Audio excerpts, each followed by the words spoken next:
বন্ধুরা, আজ আমি আপনাদের নিয়ে যাচ্ছি রাশিয়ার এমন একটি অঞ্চলে যাকে রাশিয়ার সবচেয়ে শক্তিশালী মানুষদের এলাকা বলা হয়, যেখানে প্রায় ৯৯% মানুষ মুসলিম। বন্ধুরা, আমরা ভ্রমণ করতে যাচ্ছি চেচনিয়ায়। বর্তমানে চেচনিয়ার সাহসী মানুষরা আমেরিকা ও ইসরায়েলকে সতর্কবার্তা দিয়েছে যে যদি ইরানের বিরুদ্ধে স্থলবাহিনী পাঠানো হয় তাহলে তারা নিজেদের সেনাবাহিনী নিয়ে ইরানে গিয়ে জিহাদ করবে। এই অঞ্চলের সেনাবাহিনীকে বিশ্বে অত্যন্ত শক্তিশালী মনে করা হয়। এমন একটি বাহিনী যাকে রাশিয়াও কখনো অবহেলা করতে পারে না, এমন এক নেতা যাকে পুতিন নিজেও নিজের সৈনিক বলে উল্লেখ করেন। চেচনিয়া এমন একটি অঞ্চল যার মানুষ দুইবার রাশিয়াকে পরাজিত করেছে।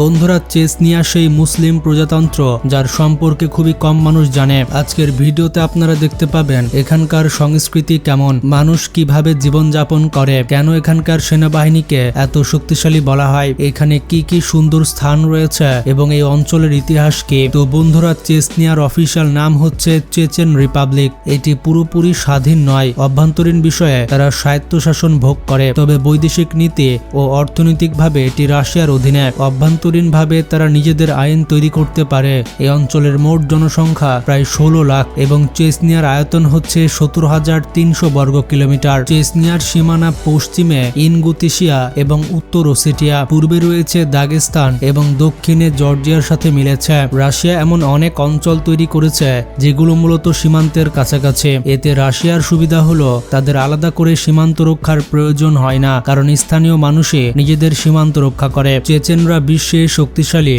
ও সাহসী জাতি হিসেবে পরিচিত। এটিকে রাশিয়ার মুসলিম প্রজাতন্ত্র বলা হয় কারণ এখানকার ৯৯% মানুষ মুসলমান। তাদের ভাষা, সংস্কৃতি ও ঐতিহ্য রাশিয়া থেকে সম্পূর্ণ আলাদা। এখানকার নেতা রমজান কাদিরভ রাশিয়ার অন্যতম শক্তিশালী মুসলিম নেতা। চেচেনরা ককেশাস অঞ্চলের প্রাচীনতম বাসিন্দার মধ্যে অন্যতম। প্রত্নতাত্ত্বিক তথ্য অনুযায়ী এই এলাকা খ্রিস্টপূর্ব ৬০০০ সাল থেকেই জনবসতিপূর্ণ। ১৩০০ শতকে মঙ্গলরা এখানে আক্রমণ করে ব্যাপক ধ্বংসযজ্ঞ চালায়। পরবর্তীতে ১৪ শতকের শেষ দিকে তিমুরের বাহিনীও চেচনিয়াকে ধ্বংস করে নিজেদের নিয়ন্ত্রণে নেয়। ৭ম থেকে ৮ম শতাব্দীতে এখানে ইসলাম প্রচার শুরু হয় এবং মানুষ এতে গভীরভাবে প্রভাবিত হয়। এরপর ধীরে ধীরে ৯৯% জনগণ মুসলিম হয়ে ওঠে। এখানকার অধিকাংশ মানুষ ইমাম শাফেঈর অনুসারী এবং সুফিবাদের প্রভাবও গভীরভাবে বিদ্যমান। রাশিয়াকে এই অঞ্চলে কখনো আলাদা করে সেনা মোতায়েন করতে হয় না। চেচনিয়ার নিজস্ব বাহিনী রাশিয়ার সাথে মিলে ইউক্রেন যুদ্ধে অংশ নিচ্ছে। এখানে ৭০,০০০-এরও বেশি শক্তিশালী মুসলিম সেনা রয়েছে, যা রাশিয়ার অন্য যে কোনো অঞ্চলের তুলনায় বেশি। এর মধ্যে প্রায় ২৪,৫০০ জন স্বেচ্ছাসেবী যারা নিজের ইচ্ছায় যুদ্ধে অংশ নেয় এবং ১৪,০০০ সেনা ইউক্রেন ফ্রন্টে লড়াই করছে। বন্ধুরা, এই ছোট্ট অঞ্চলে মুসলিম সেনার সংখ্যা অনেক ইউরোপীয় দেশের থেকেও বেশি, যা পুতিনের জন্য একটি বড় শক্তি হিসেবে বিবেচিত। চেচনিয়ার একটি বিশেষ বাহিনীও আছে যার নাম হচ্ছে আহমদ ফোর্স। এই বাহিনী সরাসরি রমজান কাদিরভের অধীনে পরিচালিত হয় এবং এটি এক অনন্য শক্তির উদাহরণ। চেচনিয়া অঞ্চলের মুদ্রার নাম হচ্ছে রাশিয়ান রুবল। চেচনিয়ার রাজধানী হচ্ছে গ্রুজনি শহর, যা এই অঞ্চলের রাজনৈতিক ও অর্থনৈতিক কেন্দ্র। এই শহরে গেলে ওসমানীয় সাম্রাজ্যের কিছু নিদর্শনও দেখা যায়। ২০০৩ সাল পর্যন্ত গ্রোজনিকে বিশ্বের সবথেকে বিধ্বস্ত শহর বলা হতো, কিন্তু মাত্র ১৯ বছরের মধ্যে এটিকে নতুনভাবে উন্নত করা হচ্ছে, যা দেখে বিশ্বাস করা কঠিন। একসময় আমেরিকা ও ইংল্যান্ডের মতো দেশগুলো এই অঞ্চল ভ্রমণে নিষেধাজ্ঞা দিত এবং এই অঞ্চলকে বিপজ্জনক এলাকা বলা হতো, তবে অনেকেই এটিকে পশ্চিমা প্রচারণা মনে করেন কারণ এখানকার সেনাবাহিনী অত্যন্ত শক্তিশালী। সম্প্রতি যখন আমেরিকা ইরানে স্থলবাহিনী পাঠানোর কথা বলেছে, তখনই চেচনিয়ার বাহিনী ঘোষণা দেয় যে তারা ইরানের পাশে দাঁড়াতে প্রস্তুত। শুধু যুদ্ধে সহায়তায় নয়, তারা এটিকে জিহাদ হিসেবে উল্লেখ করেছে, যা ইরানের জন্য বড় সমর্থন হিসেবে দেখা হয়। চেচনিয়ার মানুষ অত্যন্ত অতিথি পরায়ণ। তারা পর্যটকদের সাথে খুবই আন্তরিক ও বন্ধুসুলভ আচরণ করে, যা এই অঞ্চলকে আরো আকর্ষণীয় করে তোলে।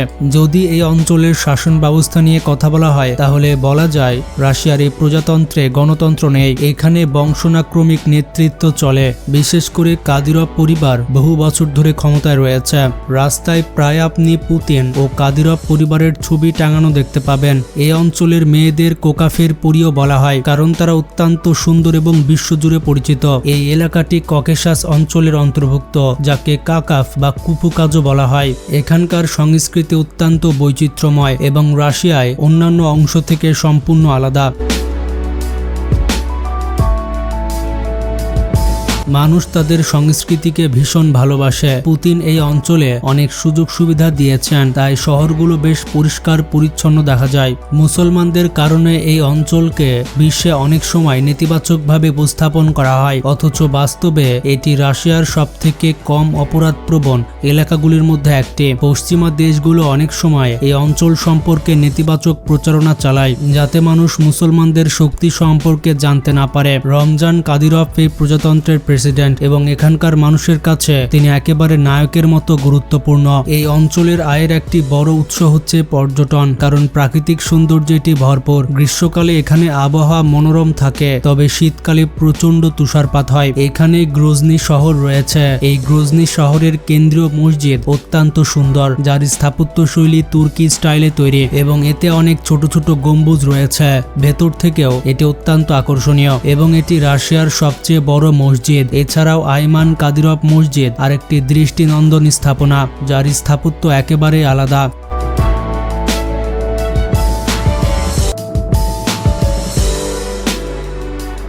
যদি আপনি এখানকার সংস্কৃতি ও জীবনযাপন কাছ থেকে দেখতে চান, তাহলে গ্রোজনির বাজার অবশ্যই ঘুরে দেখা উচিত। বিশেষ করে এরঘতুরুল গোজনি বাজার খুবই জনপ্রিয়। এখানে অনেক ছোট ছোট দোকান রয়েছে। এই শহরে বেশিরভাগ পুরুষদের দাড়ি থাকে এবং নারীরা সাধারণত হিজাব পরেন। বাজারের খাবারের স্টাইলগুলো খুবই বিখ্যাত, বিশেষ করে মিষ্টি রুটি খুবই জনপ্রিয়। শহরে যাতায়াত ব্যবস্থাও খুবই ভালো, ট্যাক্সি, বাস সবকিছু সহজে পাওয়া যায়। চেচনিয়ায় আসতে হলে রাশিয়ার ভিসা নিতে হয় এবং গ্রোজনিতে একটি আন্তর্জাতিক বিমানবন্দর রয়েছে। চেচনিয়ায় মানুষ নিজেদের নকশি জাতির সাথে সম্পর্কিত বলে মনে করে। বলা হয় এই নামটি হযরত নূহ আলাইহিস সালাম দিয়েছিলেন। তারা নাগ গোত্রের অন্তর্ভুক্ত। অনেকের চোখ নীল এবং তারা পাহাড়ি অঞ্চলে বসবাস করে, পশু পালন করে এবং পনির খেতে পছন্দ করে। এই অঞ্চলে 5000 মিটার উচ্চতার পাহাড়, ঘন বন এবং অসংখ্য হ্রদ রয়েছে। প্রাকৃতিক সৌন্দর্য উপভোগ করতে রাশিয়ার বিভিন্ন স্থান থেকে পর্যটকরা এখানে আসে। রাশিয়ার মানুষের জন্য আলাদা করে বিদেশে ভ্রমণের প্রয়োজন হয় না, কারণ তাদের দেশে নানা ধরনের প্রাকৃতিক সৌন্দর্য রয়েছে। এছাড়া এই অঞ্চলের অর্থনীতি তেল শোধনাগারের গুরুত্বপূর্ণ ভূমিকায় রয়েছে। চেচনিয়ায় রাশিয়ার অনেক তেল শোধনাগার স্থাপন করা হয়েছে। এই এলাকায় দলবদ্ধভাবে বিয়ে হওয়াও বেশ প্রচলিত। বিয়েতে দুধ পিলানো নামের একটি বিশেষ রীতি রয়েছে। বিয়ের পর ছেলে ও মেয়ে আলাদা বাড়িতে থাকে এবং প্রথম সন্তান জন্মের আগ পর্যন্ত তারা নিজেদের পরিবার থেকে খুব বেশি দেখা সাক্ষাৎ করে না। একাধিক বিয়ে করাও এখানে অস্বাভাবিক নয়। মুসলিম সংখ্যাগরিষ্ঠ হওয়ায় এখানে অশ্লীলতা খুবই কম। এছাড়া মদ্যপান এবং মদ বিক্রি সম্পূর্ণ নিষিদ্ধ, যেখানে রাশিয়ার অন্যান্য অঞ্চলে মদ পান করা খুবই সাধারণ ব্যাপার। রাশিয়ার অংশ হওয়া সত্ত্বেও চেচনিয়ায় নিজস্ব একটি পতাকা রয়েছে, যার রং সবুজ, সাদা এবং লাল। তো বন্ধুরা, চেচনিয়া সম্পর্কে জেনে আপনার মতামত কি কমেন্টে জানান, আর ভিডিওটি বেশি বেশি শেয়ার করে সবাইকে জানিয়ে দিন।